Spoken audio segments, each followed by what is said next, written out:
Muy bien, vamos entonces con la semana pasada, si recuerdan, vimos los temas 4 y 5, porque les decía que al final vamos a dedicar un tema también al sínodo de la Amazonía. Entonces entramos al siglo XIX, los que ya están en tercer año, si recuerdan los 3 años de historia, cuando era historia universal, historia de América Latina, el siglo XIX siempre ha sido un siglo complicado. Eh, Parece que nació chueco desde el principio, pero bueno, así son las cosas. Como decimos vulgarmente, una de cal y una de arena. Ya veíamos el mes pasado cómo las cosas se fueron complicando en cuanto permitieron el ingreso de todo tipo de personas, gente que lo que quería era favorecerse, enriquecerse, y esto pues en el siglo XIX se va a ir de las manos en situaciones muy concretas y muy determinadas que vamos a ver un poquito por encima. Ahí el dibujo de la derecha, eso es Iquitos, en mitad de la selva, en mitad de la nada, pues gracias a la explotación del caucho y a la explotación de los nativos, sobre todo, pues se construyeron un montón de cosas de muchísimo valor y después, pues lo que pasa en estas cosas. Eh, Hay mucho dinero, pero el dinero no se utiliza para el progreso, sino para el enriquecimiento de algunas personas y muchas veces para gastarlo en vanidades y nada más. Incluso algunos mueren después, incluso en la pobreza, en la miseria, porque lo que han hecho ha sido despilfarrar el mucho dinero que han tenido, nunca han sabido guardar ni ahorrar. Me parece que hay alguien que tiene el audio abierto y se escucha un ruido por ahí de fondo. No sé si están escuchando bien. Vamos entonces un poquito con esto. Veíamos cómo a consecuencia de la independencia, eh, la presencia de los misioneros en todos estos lugares se va a debilitar. Uno, porque reduce el número de misioneros y otro porque, digamos, el acuerdo que había entre la corona y los misioneros se viene abajo y hay una situación de incertidumbre.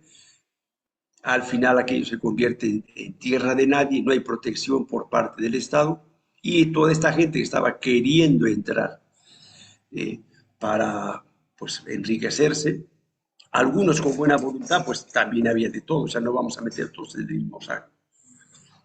Conocemos digo, algunos de ustedes, nietos o bisnietos de inmigrantes que vinieron de otros lugares, porque vino mucha gente del extranjero, ya desde fines del siglo XIX, europeos y asiáticos, y gente que vino, bueno, pues con deseo de salir adelante, de huir también de la pobreza en sus países y ganarse aquí la vida de una manera honrada y trabajando.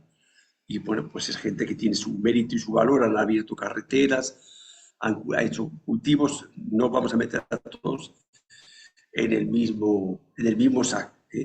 Pero lógicamente todo ese orden que había dentro de las misiones o de las conversiones, como lo queramos llamar, eso se va viniendo poco a poco, bueno, más que poco a poco, de golpe abajo.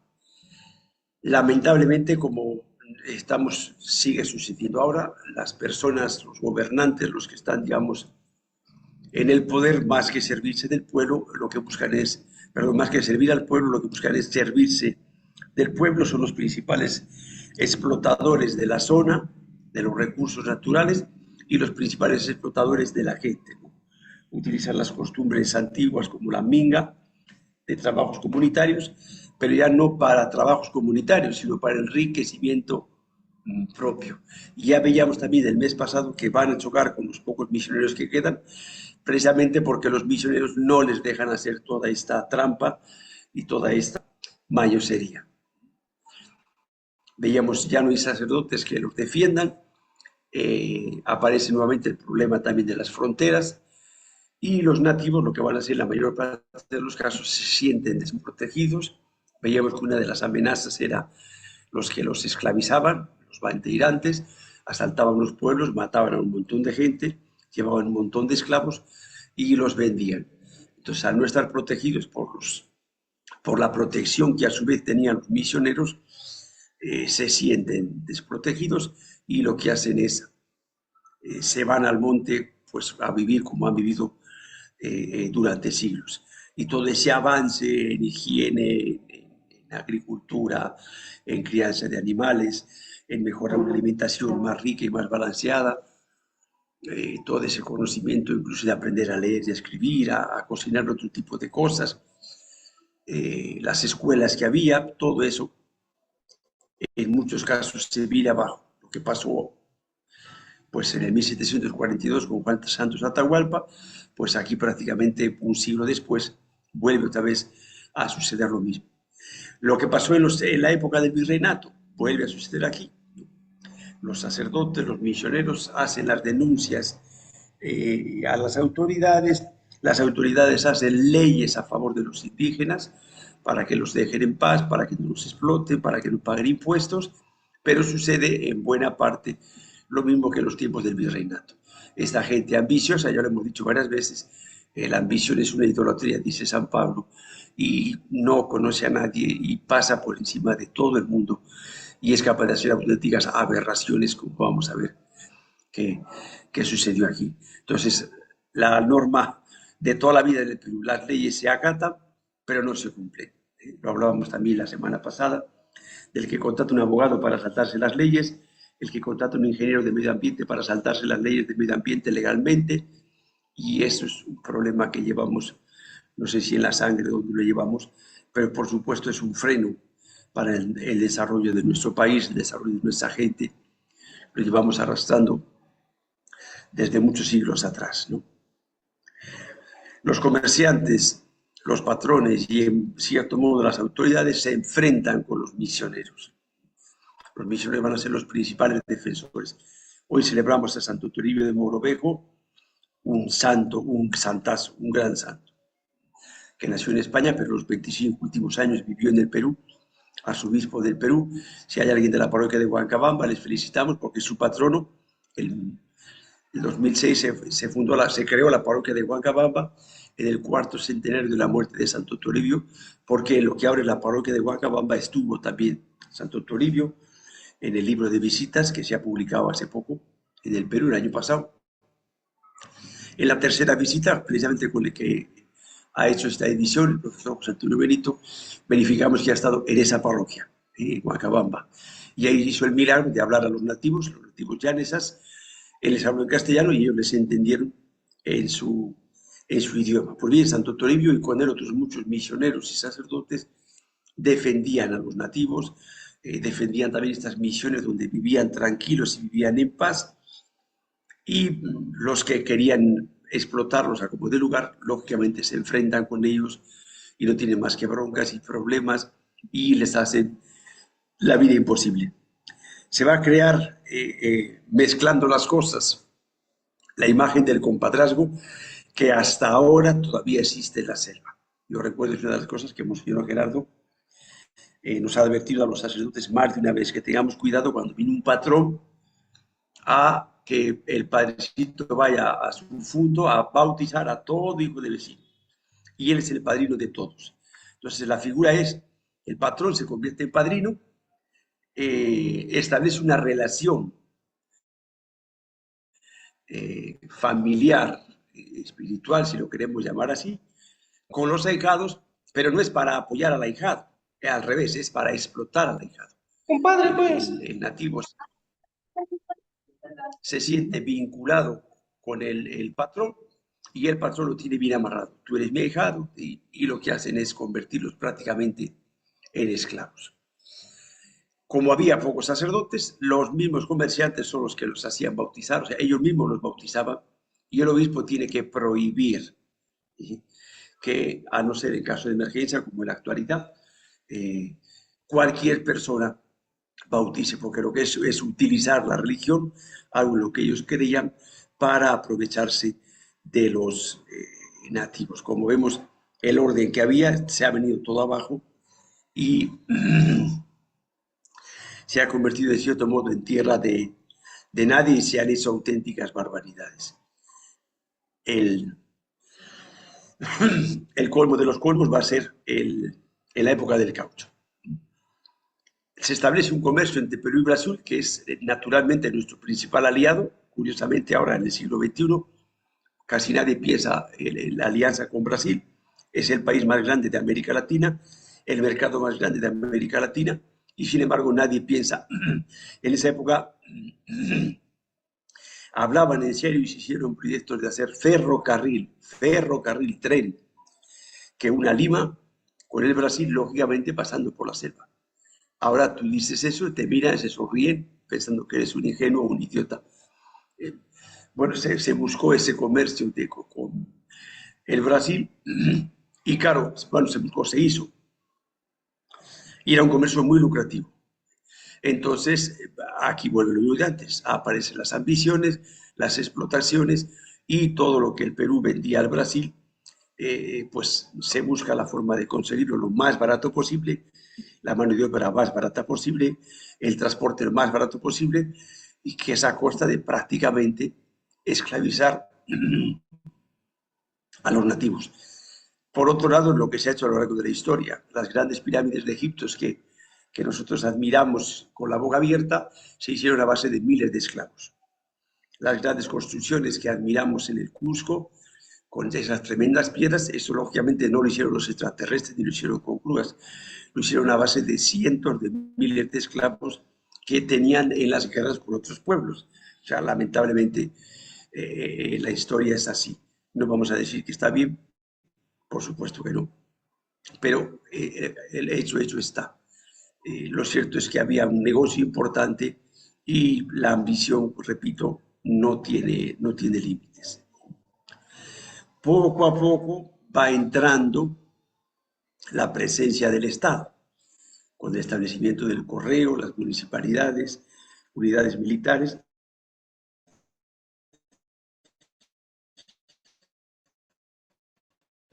pero en movimiento hay plata, hay gente, se forman los pueblos y ahí es donde ya aparece. Estoy en San Ramón ahora, he tenido que salir. El internet es bastante malo. Bueno, veíamos entonces cómo alrededor de estos centros de explotación, al haber dinero, se van haciendo ciertos núcleos urbanos que van exigiendo la presencia del Estado, con el correo, con las municipalidades y las unidades militares, y veíamos que lamentablemente ya también continúa presente la corrupción en esos lugares. Y con quien van a chocar, pues veíamos cómo expulsaron a los jesuitas las autoridades precisamente porque eran un freno para sus intereses absolutistas en Europa, era un freno para poder meter la cuchara en las reducciones que tenían los jesuitas. Pues lo que sucedió con los jesuitas sucedió prácticamente con todos. Que ha habido también algún sacerdote, algún misionero que ha caído en la tentación de entrar en el juego de los terratenientes y morderse la lengua y vivir del cuento, lamentablemente también lo ha habido. No vamos a negar las cosas. Pero la respuesta en general era mayoritaria en cuanto a la defensa de los nativos, ¿no? Y del mismo trabajo que ellos hacían, porque claro, es un trabajo que estoy haciendo durante muchos años, con mucho esfuerzo, con mucho sacrificio, con vidas humanas, para que ahora vengan estos tíos de fuera con las ganas de reventarme absolutamente todo y que no quede nada. Como decíamos antes, van apareciendo distintas leyes. El problema es pues lo que ahora sucede en el Perú todavía, en el Perú profundo, la sierra o los Andes y la selva. En cuanto estás un poquito adentro, las leyes están muy bien. Después la educación es obligatoria a la vez de a ver quién termina su primaria, ¿no? Pues aquí muchísimo más. En el 1853 se decreta que la educación sea obligatoria en el Perú de 7 a 15 años, pero es que no tenían ni escuelas, ¿sí? Como cuando regalaban computadoras a colegios que no tenían energía eléctrica, o nos pasó a nosotros en la época del COVID, no queríamos las tablets. Digo, pero ¿para qué me das tablets si no tengo luz? No, pero bueno, pues cosas de estas que la buena voluntad, vamos a decir que no la ponemos en duda, pero claro, la realidad es muy compleja y muy variada en nuestro querido Perú, pero precisamente esa es la realidad. Y las autoridades, pues a veces no sé si es que no se dan cuenta o que pues encontramos estas contradicciones, ¿no? La educación es obligatoria, pero no hay escuelas, no hay profesores, no hay gente formada porque hasta ese momento casi todos los profesores eran sacerdotes o laicos preparados por los sacerdotes. ¿eh? Van a acusar que la Iglesia manipulaba la educación. No es que la manipule, es que no había otra cosa. No había mucho más. Entonces no es cuestión de que manipule o no manipule, sino que hay un servicio que no existe y la Iglesia lo ofrece. Es como si alguien dice que la Iglesia va a manipular los puestos de salud. Es que no había salud pública, no había otra cosa. Los misioneros son los que se preocupan de aprender de las hierbas naturales, y de hecho, ahora, por ejemplo, no puedo estar haciendo un estudio de plantas medicinales y uno de los sitios donde está yendo a buscar es a Copa, al trabajo de los misioneros, porque ellos se preocupaban de eso, porque no existía otra cosa, no había otra cosa. Entonces, los conocimientos de la salud que había en esa época aunque fueran precarios, se utilizan y se añade también el conocimiento de los pueblos originarios. Que ahora vengas a decir que a los franciscanos, que los misioneros han barrido con la cultura de los nativos es ignorar la historia y una cosa es confundir las idolatrías o como lo queramos llamar, la religiosidad de los nativos que intenta refrenarla y estarla a un lado, pero no quiere decir que han barrido con toda la cultura. Hay que saber un poquito diferenciar los campos y poder entenderlos. El problema es que muchas veces no quieren entenderlos. Lo que quieren es imponer su ideología para lo mismo que pasaba en esta época, quitar a la iglesia del medio para que nosotros podamos hacer lo que nos dé la gana, porque muchas veces la iglesia se convierte en una voz incómoda, porque dice la verdad. Y aprovechan, pues claro, en cuanto alguien dentro de la iglesia mete la pata, es una barbaridad, ves, porque todos son así, porque todos son iguales. No llevamos faldas, pero la historia en muchas cosas va cambiando. En cuanto que hay un poquito ya más de facilidad en ingresar a determinadas zonas de la selva, pues aumenta la cantidad de exploraciones y expediciones científicas para buscar y conocer toda la riqueza que tiene la Amazonía en general y la Amazonía peruana en concreto. Algunos con afán sano de aprender, de verificar cosas, y otros pues con el afán de buscar qué más riquezas encontramos en la selva. Como vemos siempre todo está mezclado y todo está revuelto. No es como las películas de Hollywood, que hay un bueno que va de blanco y es guapo y alto, y uno malo que va de negro y encima es feo, sino que un poquito está todo ahí medio revuelto, por eso no es tan fácil hacer las críticas, ¿no? Llegamos a la época del caucho que prácticamente se convirtió en una nueva esclavitud. El caucho es la leche de varios árboles, uno de ellos el más conocido es la siringa, como ven aquí en la foto, se hace un corte en la corteza y ahí empieza a chorrear la leche que tiene y con eso se saca el caucho vegetal. Los nativos habían aprendido a calentarlo, darle forma y precisamente calentándolo es como se mantenía, quemándolo prácticamente, es como se mantenía. Y porque si se utiliza así en crudo, se estropea, se pudre, se estropea. Y ahí donde se empieza a encontrar un montón de utilidades para el caucho, como son las llantas, por ejemplo, y es donde aparece la explotación del caucho. Claro, ¿quién puede entrar a la selva y buscar dónde están los árboles y sacarlo? Los nativos. Entonces, esta foto es muy antigua, está muy mal, pero se ve aquí cómo los tenían con cadenas. Eh, lo más triste es que nativos de otras etnias entran también al juego, utilizan rencillas que ellos tenían o simplemente la ambición, y eran los que a veces apoyaban a los caucheros para entrar a determinados pueblos, robar a la gente, convertirles en esclavos, venderlos, y ha sido una auténtica locura y una auténtica matanza. O sea, son miles de nativos los que han sido tratados como esclavos, como animales, porque prácticamente lo que hacían era trabajar y dormir y comer. Y como había muchos, se moría uno, pues buscaban otro. Y bueno, una auténtica matanza, vergüenza. Hasta el Papa llegó a escribir un documento que se llama lamentablemente, la lamentable situación de los nativos. Y lógicamente, al no tener el apoyo de los sacerdotes, de los misioneros.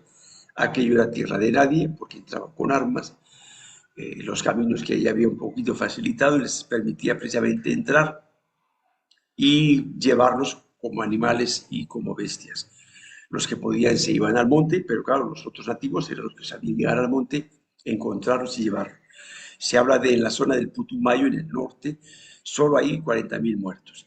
Fiscarral se hizo una película poniéndole como si fuese un héroe. El tío, desde luego, era muy hábil y muy inteligente, pero era un salvaje. Madre de Dios mató a miles de nativos, tratándolos, repito, como animales y como bestias. Lo que hacían, pues, lo que hasta ahora siguen haciendo algunos, los no contactados. No quiero tener contacto con nadie, con ustedes no se puede hacer nada. Y claro, esto para los misioneros, pues se les caía todo al piso, porque estos que les hacían esto se presentaban como cristianos y decía, pero ¿de qué me estás hablando? O sea, ¿dónde está el Dios amor, el Dios misericordioso? Se venía todo abajo, todo abajo, ¿no? De hecho, vamos a ver después que para ellos era muy importante verificar que el misionero vivía lo que predicaba, y por eso de alguna manera espiaban a los misioneros para ver si era verdad que ellos vivían lo que predicaban. Al llegar esta gente, pues claro, todo esto se vino abajo, nada ni de derechos humanos ni nada que se le parezcan. Hay dos épocas del caucho y, como digo, de la cantidad de dinero que de aquí salió, igual que subió como una espuma en cuanto a los ingleses, que siempre han sido unos zapasos, robaron semillas en América y empezaron a sembrar en sus territorios de la Commonwealth en Asia, y empezaron a producir el caucho allí, y todo esto ¡boom!, se vino para abajo, porque la explotación que hicieron aquí, la hicieron allí. Y en cierto modo eh, frenó, digamos, ese desarrollo que había en cuanto a construcciones y cosas así, se vino todo abajo. Se quedó todo de nada porque nadie previó el futuro, y gracias a Dios a los nativos les dejaron más o menos en paz, ¿no? Aunque, o sea, seguía habiendo explotación de nativos, pero ya era para cafetaleros, cosas así, digamos que la cosa estaba menos peor, que diríamos. El Papa San Pío X, como decíamos antes, ya en 1912, escribe una encíclica, si alguien tiene, es cortita, eh, está en internet, la Climabili Statu Indoor, ¿no? El estado en el que los indios están, en el lamentable estado en el que los indios están. Ya se hace la denuncia y pide a los sacerdotes y obispos de la zona que hagan todo lo posible por defender a estos pobres hijos de Dios, en definitiva. Aquí tenemos otra imagen en la que el primer cauchero es también nativo, y ahí está, ¿no? Con armas, con taparrabos, pasando penalidades y penurias, y estos eran los que se dedicaban a cazar a los otros, ¿no? O sea, estos estaban mal, pues los otros estaban todavía mucho peor. Son fotos de la época. Las mujeres están prácticamente desnudas completamente. Todas estas barrigas, probablemente, bueno, esta sí es embarazada, pero la mayoría de las barrigas son de parásitos y de la situación en la que estaban viviendo, como digo, muy deplorable, ¿no? Aquí tenemos lo que decíamos del compadrazgo. El patrono, normalmente eran europeos, a veces estaba un serrano también, los hacía bautizar y prácticamente los convertía en sus esclavos. Aquí los tenemos cargando un troncazo gigantesco. Entonces, aquí está lo que les decía de los ingleses, lo que hablamos también de todo ese dinero que salió de ahí en la zona. Lo único que se invirtió es para que los que vivían ahí vivan lo mejor posible, a base de explotar a todos los demás, claro, y con sus sirvientes, sus esclavos. Una vez que esto se fue, esta gente se marchó y eso se lo comió el monte, no quedó nada. Después del caucho entró el capitalismo norteamericano, hijos fieles de los ingleses, y continuaron con la explotación y la extracción sin buscar para nada el desarrollo local. Esta es la gran diferencia con los misioneros, o incluso la época, los primeros años, los primeros siglos de la época del virreinato, en el que se buscaba evangelizar y civilizar, buscar el progreso de las personas y el progreso de los pueblos, mientras que a esta gente no les interesaba nada. No se mezclaban con nadie, lo que querían era vivir bien y nada más. Tenían muchas mujeres nativas, pero nunca las declaraban mujeres. Tenían hijos con ellas, eran prácticamente prostitutas gratuitas. Cuando querían acostarse, disculpe que sea tan bruto, pero es que la cosa era así. Si tenían su mujer de su nacionalidad, o su gringa, o su limeña, o su criolla, y luego nativas tenían varias mujeres, un montón de hijos por todos los lados, que después los trataban como sus esclavos, pero jamás decían, tú eres mi mujer, yo me caso contigo, como sucedía en los tiempos de la colonia, del virreinato. Entonces, no pretendo defender todo lo del virreinato, pero sí que tengamos un poquito de capacidad crítica para distinguir las zonas y lo que se ha hecho mal y lo que se ha hecho terriblemente mal. O sea, hay planteamientos muy distintos. Van a venir, como decíamos antes, emigraciones europeas, asiáticas también, pero bueno, los asiáticos no traían la religión cristiana.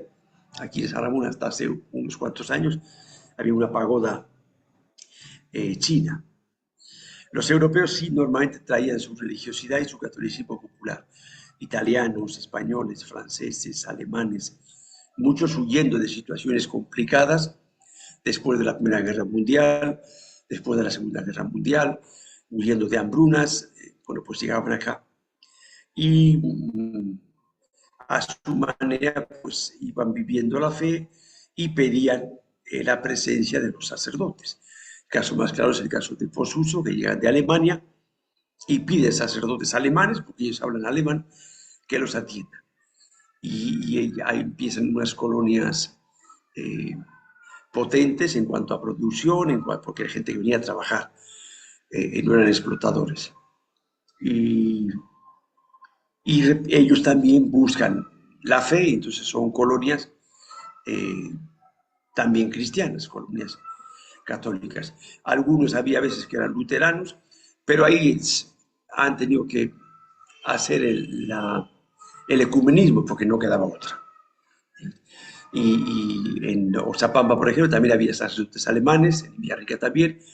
En Oxapampa estaban las religiosas alemanas, hasta que ya después se fueron a Bolivia y vinieron de España, pero de alguna manera iban trayendo todo esto. ¿Bien? Lo cierto es que aumenta la población, aumentan las poblaciones también, los pueblos.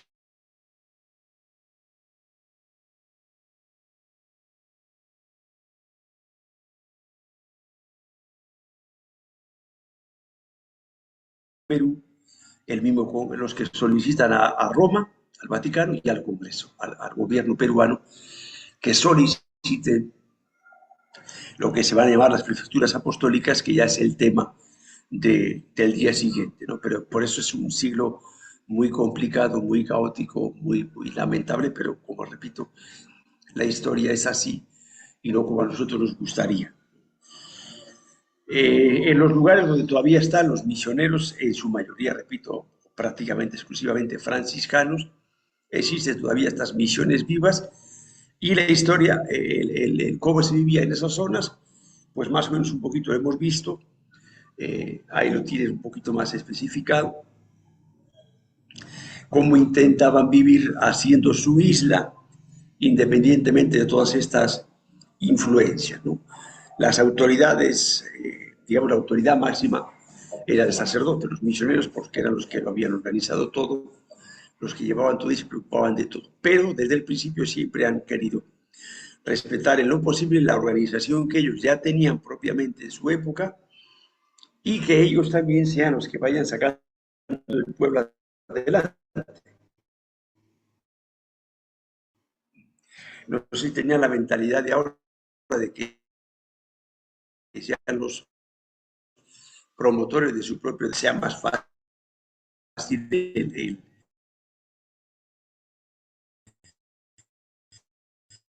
el cambio. Entonces había una puesto por la fuerza, sino que era por votos. ¿Sí? Se elegía por la comunidad. Había un capitán que era el que se hay un poquito de higiene, de limpieza, pues las enfermedades aparecen por todos los lados. El contagio es mucho más fácil, que era una de las lacras de las misiones, como piojos. Moría un montón de gente y los que quedaban vivos, asustados, se iban al monte y todo el trabajo hecho, ¡rum!, se venía abajo. Hasta que volvían a pasar un tiempo, igual unos años, y otra vuelta intentaban hacerlo. Entonces, un tema importante era la higiene y la limpieza, que lo vemos hasta ahora, sobre todo en los pueblos originarios de selva alta, como es la mayoría de nuestros casos. La higiene no es una virtud. Selva baja sí, por ejemplo los sipivos, porque normalmente viven en grandes ríos y tienen agua en abundancia y están todo el día bañándose, están todo el día en el agua. Entonces, la higiene y la limpieza, sí, ahí se vive mucho mejor que pues como los asánicas, los llanesas, en zonas altas donde el agua no está tan a la mano. Les gusta hacer las casas en lugares altos, el agua está en los lugares bajos. Entonces, un tema importante era, además es que lo curioso es que uno va leyendo esto y dice, si es que han pasado los años y los problemas que tenemos son más o menos los mismos, ¿no? El tema del orden, las peleas entre ellos y la higiene y la limpieza.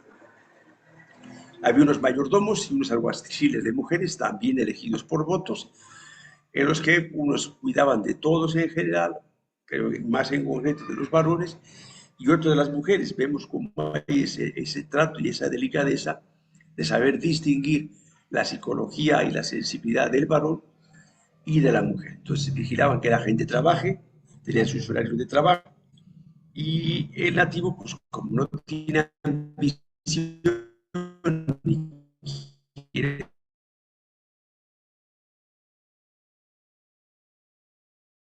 producir ni...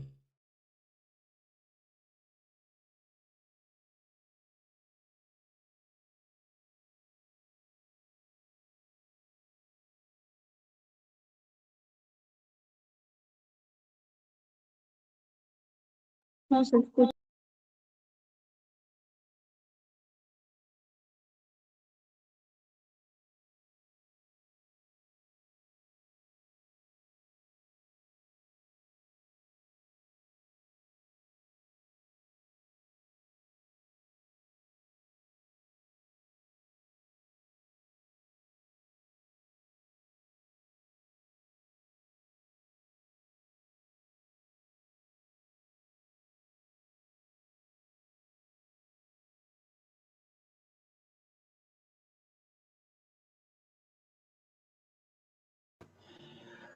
Se cortó otra vez. Vamos,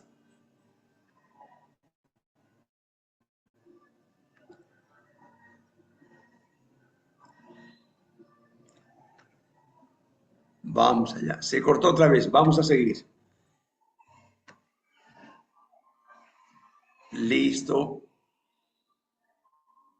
Ya.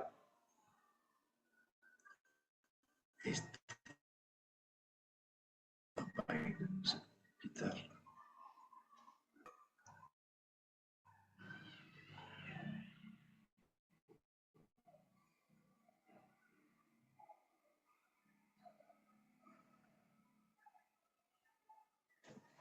¿Sí que me están escuchando o no? Sí, Sí, Sí, padre. padre. padre. Ahora, Sí, ahora sí sí, puede. sí se está Ah, Sí, vale. escuchando. padre, sí la Como nadie escuchamos. decía Se nada, pierde, pero se estoy retoma. aquí hablando solo a la pantalla. Listo. Entonces vemos un poquito la organización que tenían. Decíamos que el sacristán sí le elige directamente el padrecito, el responsable de la misión, porque es el que va a trabajar directamente con él en la iglesia. Otro de los trabajos que tenían los laicos era visitar los enfermos, cómo estaban, qué necesitaban y que les ayudaban. Y le pasaban también la voz al padrecito, pues para que los visite, si había que poner la unción de los enfermos o lo que sea. El trabajo estaba muy organizado. Y esta es una de las cosas que intentaban. Por eso decíamos antes, va unido a la edad, que vistan de una manera digna, mejorar su alimentación, mejorar sus conocimientos, que aprendan a leer y a escribir, Aquí sí ya insisten más en el castellano que en el quechua, y bueno, pues les van enseñando a leer, a escribir, de alguna manera por intentar darles un futuro mejor del que tenían, de acuerdo lógicamente a la mentalidad de los padrecitos. Repito, no podemos pedir que ellos tengan la mentalidad que nosotros tenemos ahora. Este grupo de autoridades que se llamaba la Junta son los que elegían a los comisarios y a los fiscales,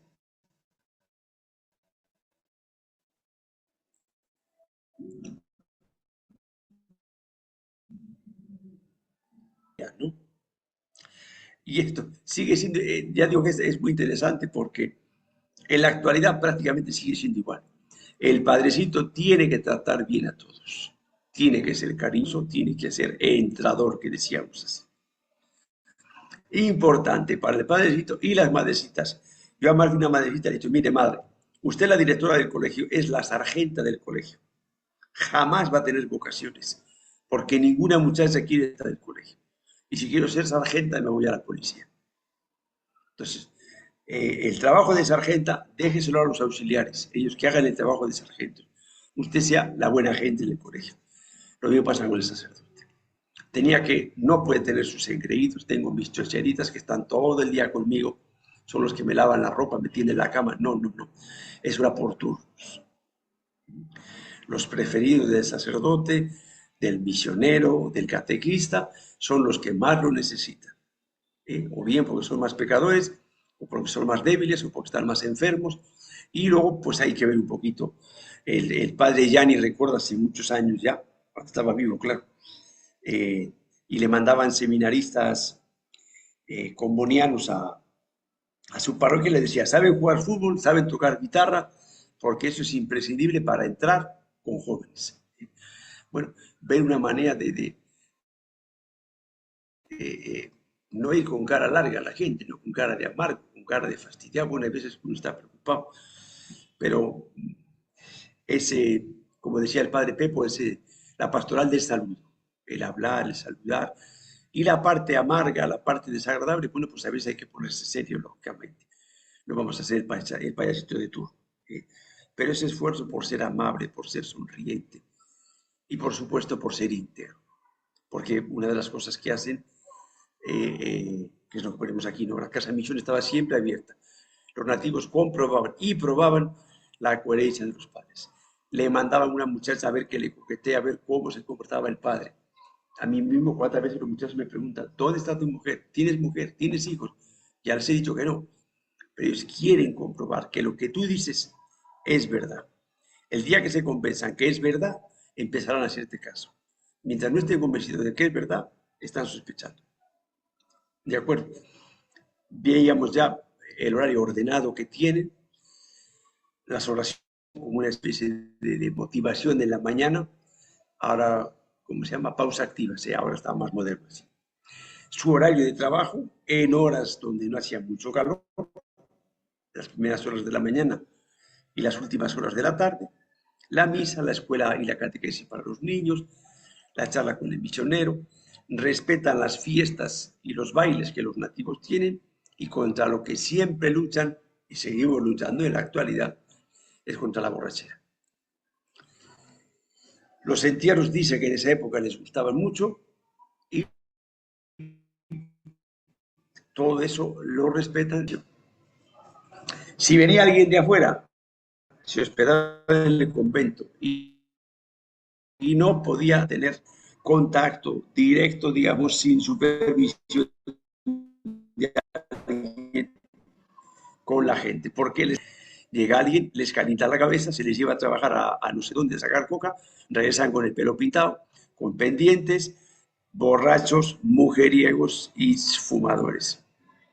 Entonces dices, cuanto menos me vengan, por lo menos hasta que maduren un poco y que sean cristianos un poquito más formados, más duros y más recios. La idea es que las conversiones o misiones pasasen a parroquias, en las que ya hay un párroco estable, la gente ya tiene una formación y una vida, una costumbre de vida más sólida y no hay que estar tan pendiente detrás de ellos. Y bueno, este es el proceso normal de las misiones. De la misión pasa a la parroquia, de la congregación misionera pasa a la diócesis.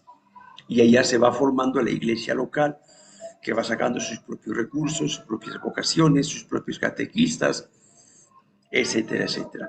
Hay un papel importante también en los laicos, eh, no siempre de protagonistas, pero siempre están allí ayudando. Son los guías, son los intérpretes, los maestros de las escuelas, los colaboradores y agentes pastorales de los misioneros, y en muchos casos, hemos visto también varias veces, también son mártires de la fe. Pero se busca que ellos se vayan también involucrando en su trabajo. Ahora es lo que el trabajo que estamos intentando hacer con los animadores cristianos, ¿no? Que ellos mismos desde su fe vayan evangelizando a su propia gente, desde su lengua, su cultura, su mentalidad. Es mucho más fácil. Ya no solo que sean traductores de lo que yo digo, sino que ellos sean los que también hablan. Ahí me sorprendí en la gira que hice por el Río N con Monseñor Gerardo, 2006. Él celebraba la misa, pero el que predicaba era el hermano Antonio. Es un hermano franciscano que es asánica. Y Monseñor no le decía, vas a predicar de esto, del otro. No, le dejaba que él predique, porque en su idioma le entiende. De repente tú puedes hablar muy bonito porque tienes estudios, pero si no te entienden, ¿de qué te sirve? El otro habla en su idioma, quizá no sea tan subido ni tan elevado, pero le entienden. Es muy importante lo que el Papa Francisco dijo. Todos rezamos en nuestra lengua materna. Entonces, ese esfuerzo porque sean ellos los que en su propia cultura, con su propio lenguaje, con su mentalidad, con su manera de entender las formas de entender la vida, que a nosotros nos puede resultar chocante, pero es su manera, se llega mucho más que si nosotros queremos hacerlo todos. Luego, el papel de los laicos, por eso una de las tareas es el papel de los laicos en la parroquia. O sea, ¿qué cosa hacen? Vamos al consejo parroquial y hacemos lo que el párroco nos dice, pues estamos mal. No, nosotros también participamos, también opinamos, también tenemos iniciativas, también damos ideas. A eso me referimos entonces. Estamos hablando de la participación de los laicos, también de la evangelización, y he aprovechado un poquito a explicarles ese tema del trabajo, de la participación de los laicos en la parroquia. Y decíamos que se puede participar de muchas formas. Se puede participar diciendo a todo que sí, o limpiando la iglesia, o se puede participar de una manera más madura y más responsable, ¿no? Bajo la guía del párroco, porque es la cabeza de la parroquia, pero también nosotros tenemos iniciativa, también nosotros vemos las dificultades de la parroquia, de nuestro entorno, de nuestro contexto, proponemos cosas, sugerimos con nuestros recursos humanos y con nuestros recursos materiales, como laicos nosotros vamos involucrándonos en la vida de la parroquia. Eso es a lo que me refiero con ese temita de papel de los laicos en nuestra parroquia. Y de alguna manera, pues también es un pequeño juicio crítico que estamos haciendo con nuestra parroquia. Cuando hablamos de crítica, no es crítica negativa, es crítica. Igual cuando es ver solo lo malo. Es una evaluación para ver lo negativo, lo positivo, lo que ha estado bien, lo que ha estado mal, para aprender también de nuestros errores. ¿De acuerdo? Ahora esto otra vez se ha bloqueado.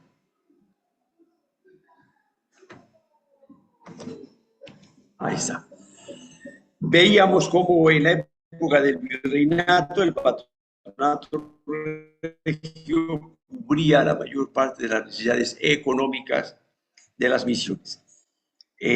Con la independencia eso se vino abajo.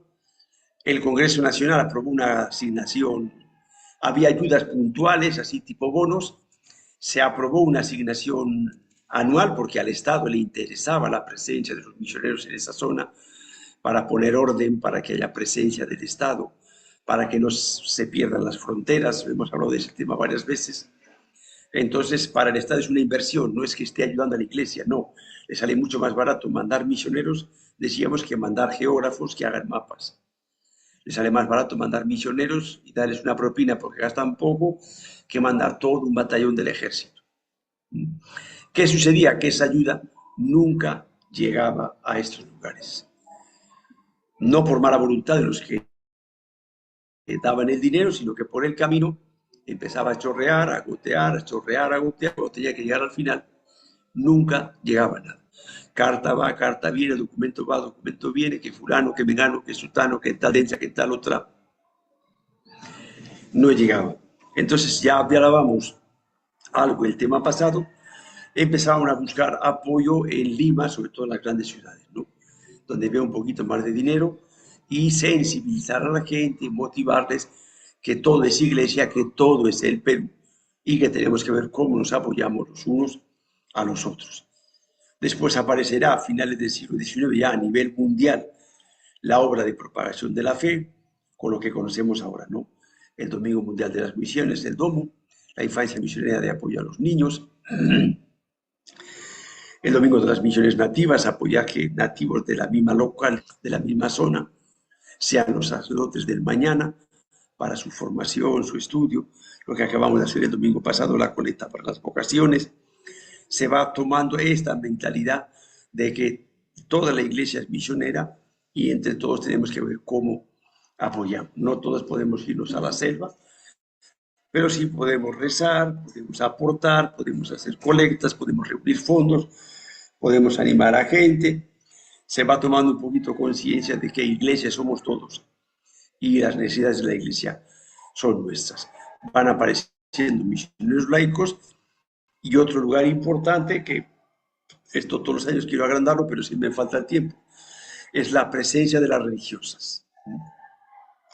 Dentro de dos temas, que es el tema de la historia del vicariato, a ver si me da tiempo a ampliar un poquito esto.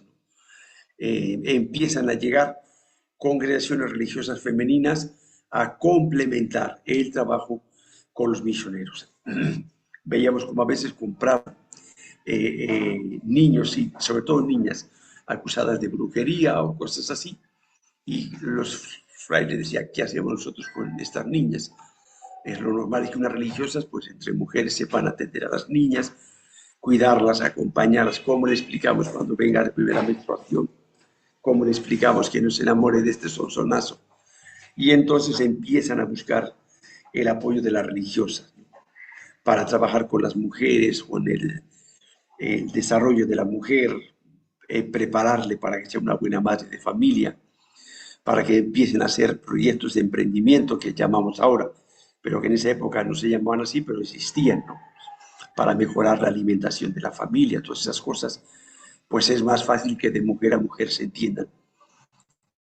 Y van apareciendo congregaciones que vienen de afuera y congregaciones que nacen en América Latina, en el contexto en concreto de la Amazonía y de la selva, para ayudar a todo este trabajo evangelizador, repito, entendiendo en el sentido amplio, no solo es hacer catequesis, sino que entra las cuatro dimensiones de la iglesia, ¿no? En la comunidad, la pastoral, la evangelización, la diaconía, el servicio a los demás y la celebración de la fe y de los sacramentos en la liturgia. Es un aporte importante a la evangelización de América, la presencia de las religiosas.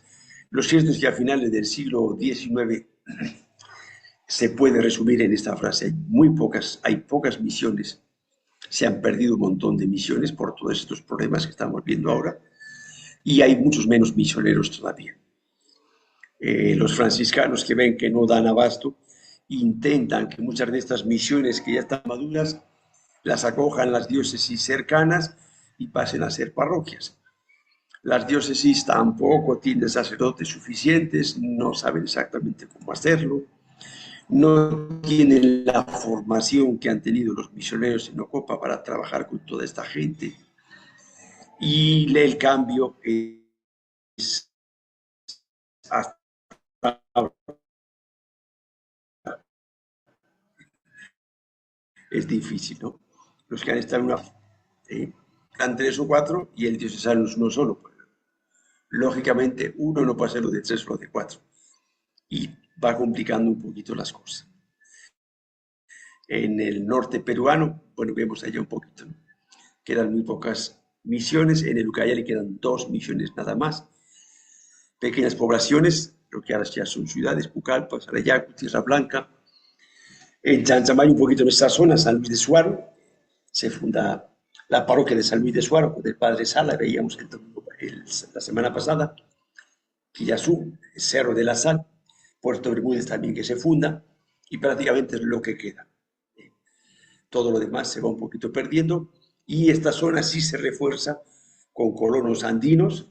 Hablamos antes de colonos, ahí me he olvidado, los que venían también de los Andes, de Huánuco, de Tarma y de otros muchos lugares, pues buscando tierras mucho más fértiles que las de lo que suele pasar ahora también, mucho más fértiles que las de los Andes, un clima más agradable y una tierra mucho más generosa que no los Andes, ¿no? Te agarra una buena sequía y se acabó un año de unas hambres criminales, ¿no? Y vienen también, pues de alguna manera, con tecnología, con animales, de alguna manera lo que los misioneros han ido dejando, esto lo refuerzan y traen nuevas cosas. En ese sentido también, como veíamos antes, no todos los que vienen de afuera, digamos, son malos. La zona de Apurímac, pues también se abandona, se hacen visitas desde el convento de Ocopa y desde el convento de Ayacucho. Ahí leen algunos problemitas que había más, pero lo cierto es que a finales del siglo XIX la situación es bastante penosa en cuanto a muerte de nativos, explotación de nativos, misiones abandonadas, muy pocos misioneros, y es cuando ya se plantea lo que decíamos antes, que ya es el tema de la próxima semana, que son las prefecturas apostólicas, que es lo que va a dar después pie a lo que ahora llamamos los vicariatos apostólicos, ¿de acuerdo? Con interrupciones y todo, este es un poquito el tema de hoy. Les insisto siempre, de una repasadita, una leidita al texto, porque yo lo que hago es ver un poquito lo más importante, echarle un poquito de ají para que coja un poquito de vida, que no sea papel y hoja muerta, y eso es lo que intento, otra cosa es lo que consiga. Pero dar una leidita para tener más o menos una idea de estas cosas, ¿no? Te digo, no nos vamos a aprender los nombres y las fechas porque no somos especialistas en esto, pero sí tener una idea y si alguna vez oímos hablar algo de esto, podamos dar una opinión un poco sentada, que no sea hablar por hablar.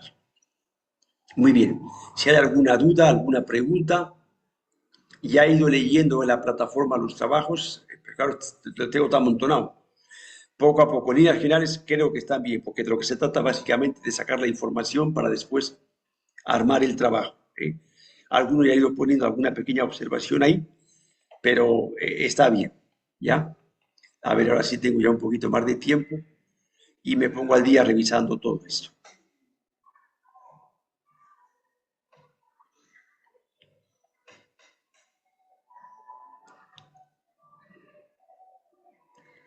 ¿No hay dudas? Padre Alfonso, buenas noches, te habla Talía. Una consulta, Padre Alfonso, Buenas noches. sí, Dime, efectivamente, mi trabajo mi no está inventaria. revisado del primero, ni del segundo, ni del tercero, no sé, quizás no lo ha revisado aún, o quizás no está subido a la plataforma. Quisiera saber eso, Padre. No te puedo responder porque yo no me sé de memoria lo que he visto y lo que no he visto. De la primera tarea, no sé si he visto todo, algunos lo han mandado. Aquí no hay problema porque no hay notas. Me refiero que algunos en la cuarta tarea me han mandado todo junto, la primera, la segunda, la tercera, la cuarta, no hay problema. Ahí voy viendo, pero ya digo que no es mucho lo que he visto, ¿eh? No es mucho lo que he visto. De la primera tarea no recuerdo si llegaba a terminar todo, porque empecé, llegó la hora de comer, lo dejé, después, no he terminado. Después en la tarde, no sé qué tripa se me rompió, qué cosa se cruzó. No he terminado de ver ni la primera tarea todavía. Así que pues, ahí estoy muy atrasado, porque recién me avisaron, algún alumno me avisó a mitad de semana y ahí empezaba a revisar un poquito todo. Ya. Así que ya me disculpan un poquito de paciencia. Algunos está bien, simplemente le pongo ok, listo. Ya digo que ahí no hay nota. ¿De acuerdo? Denme un poquito más de tiempo. Padre, buenas noches. Quería hacer una Buenas noches. consulta. Sí, En la tarea, en el número 6 que dice participación de los laicos en la parroquia, catequistas, acólitos, animadores, ¿qué es lo que vamos a hacer ahí? pues yo lo que acabo de explicar, mujer, precisamente porque leí tu pregunta que me escribiste al WhatsApp, he hecho la respuesta ahora. es qué es lo que hacen los laicos en tu parroquia.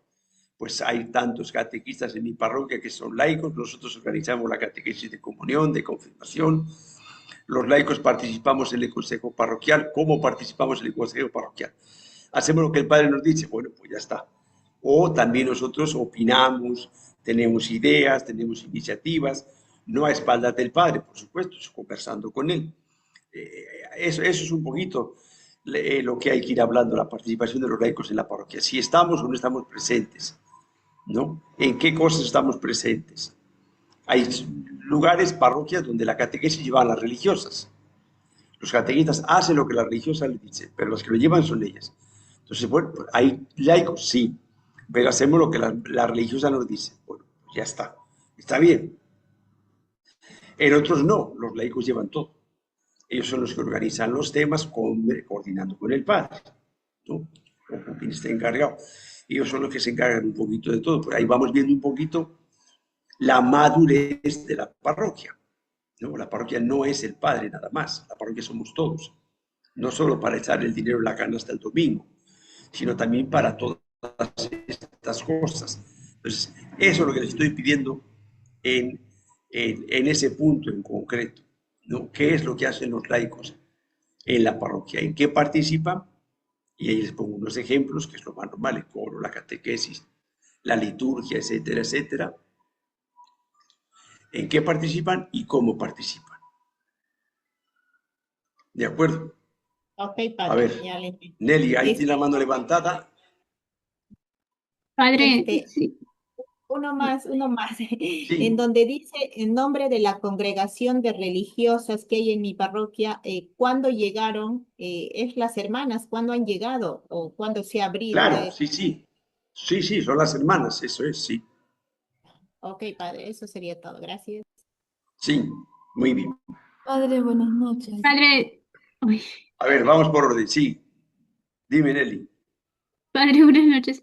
Padre, disculpe, entonces, básicamente es visitar los grupos parroquiales y preguntar qué hacen, porque ahí participan los laicos. Claro, o sea, de alguna manera se solapa con la parte de los grupos parroquiales que hay. Pero puede haber gente que no está en grupos parroquiales y también apoya en la parroquia, Ah, ¿no? ok, Por ejemplo, hay gracias. un sacristán, una sacristana que no está en ningún grupo parroquial, pero está trabajando en la parroquia. Ah, ya, sí, sí, sí. Pero hay personas, en algunas parroquias hay personas que solo se merecen un capítulo, porque es gente que ha dedicado su vida a la parroquia. A pesar de tener familia, a pesar de tener trabajo, han dedicado su vida a la parroquia. Pero no están en ningún grupo parroquial, pero siempre, de una de otra manera, han estado ahí detrás, de manera discreta, apoyando en acción social, en la sacristía,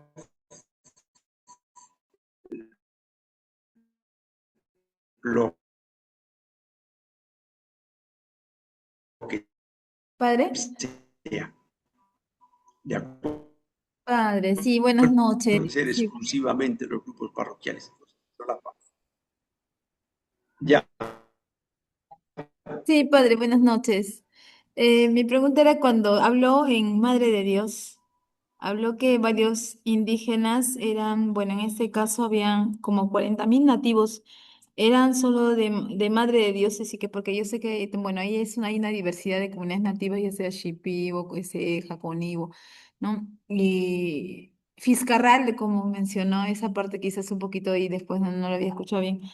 Era aquel que, a pesar de que habían trabajado el caucho, los mató a todos. ¿Cómo fue un poquito eso? Quizás quería entenderlo. ¿O por qué? bueno, es un ejemplo de los, lamentablemente, muchos que ha habido. ¿Eh? He puesto Fiscarral porque de Fiscarral se hizo una película que se titula Fiscarral y prácticamente lo presenta como un héroe, como un genio de la selva. Y efectivamente el tío era muy listo, era un tío muy capaz, pero a base de explotar a los demás. Entonces, ahí en concreto, en Madre de Dios, son miles las personas que murieron eh, eh, por el trato que él les daba. Entonces, yo tengo un montón de gente trabajando para mí. Ahora mismo, por ejemplo, en la zona mía de Oveteni, Eric el Rojo está sacando madera en pleno invierno. Los choferes le dicen, oye, es peligroso. ¿Y qué les contesta? ¿Quieres trabajar o no quieres trabajar? ¿A él qué le importa? Su dinero. Si se le muere un chofer, pues tengo, además es que se lo dice así, tengo otros que están esperando. Por ponerte un ejemplo así, sencillito, concreto, actual. En esa época mucho más. Dedicaban a explotar nativos, se le morían, compraban más, se le morían, pues ¿por qué morían? Porque trabajaban como bestias, vivían como animales, vivían como esclavos, los explotaban. Además es que ahora en la actualidad los siguen explotando igual.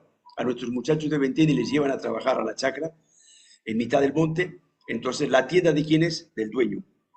La cantina de quién es? Del dueño. La discoteca de quién es? Del dueño. El otro llega allí a trabajar, le dan de comer, pero le cobran la comida a lo que ellos quieren cobrarle. El fin de semana le llevan a la fiesta, le dan la bebida, pero ellos se la cobran. Al final resulta que, como hablábamos el mes pasado, perdón, la semana pasada, el muchacho está trabajando para este sinvergüenza. Al final resulta que no le queda dinero. Bueno, pues esto mismo hacía esta gente. Les cobraban todo, les hacían todo, estaban siempre endeudados con ellos, de tal manera que no podían salir de ahí. Trabajaban de lunes a domingo, los 7 días de la semana, no había horarios, tenían cuotas que tenían que entregar de caucho, y el que no entregaba esas cuotas de caucho era duramente castigado.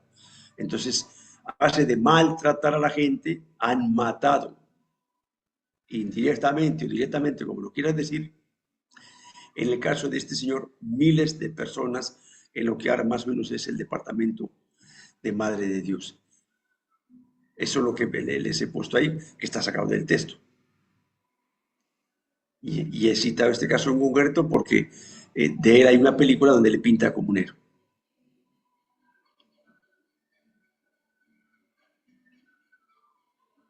Padre, muchas gracias. De nada. Como ven, hay mucho por aprender. Pues digo que esto que estamos es viendo un poquito las cosas por encima, pero por lo menos que nos suenen. Y si alguien tiene interés, pues puede ir buscando, ir profundizando y aprendiendo más de estas cosas.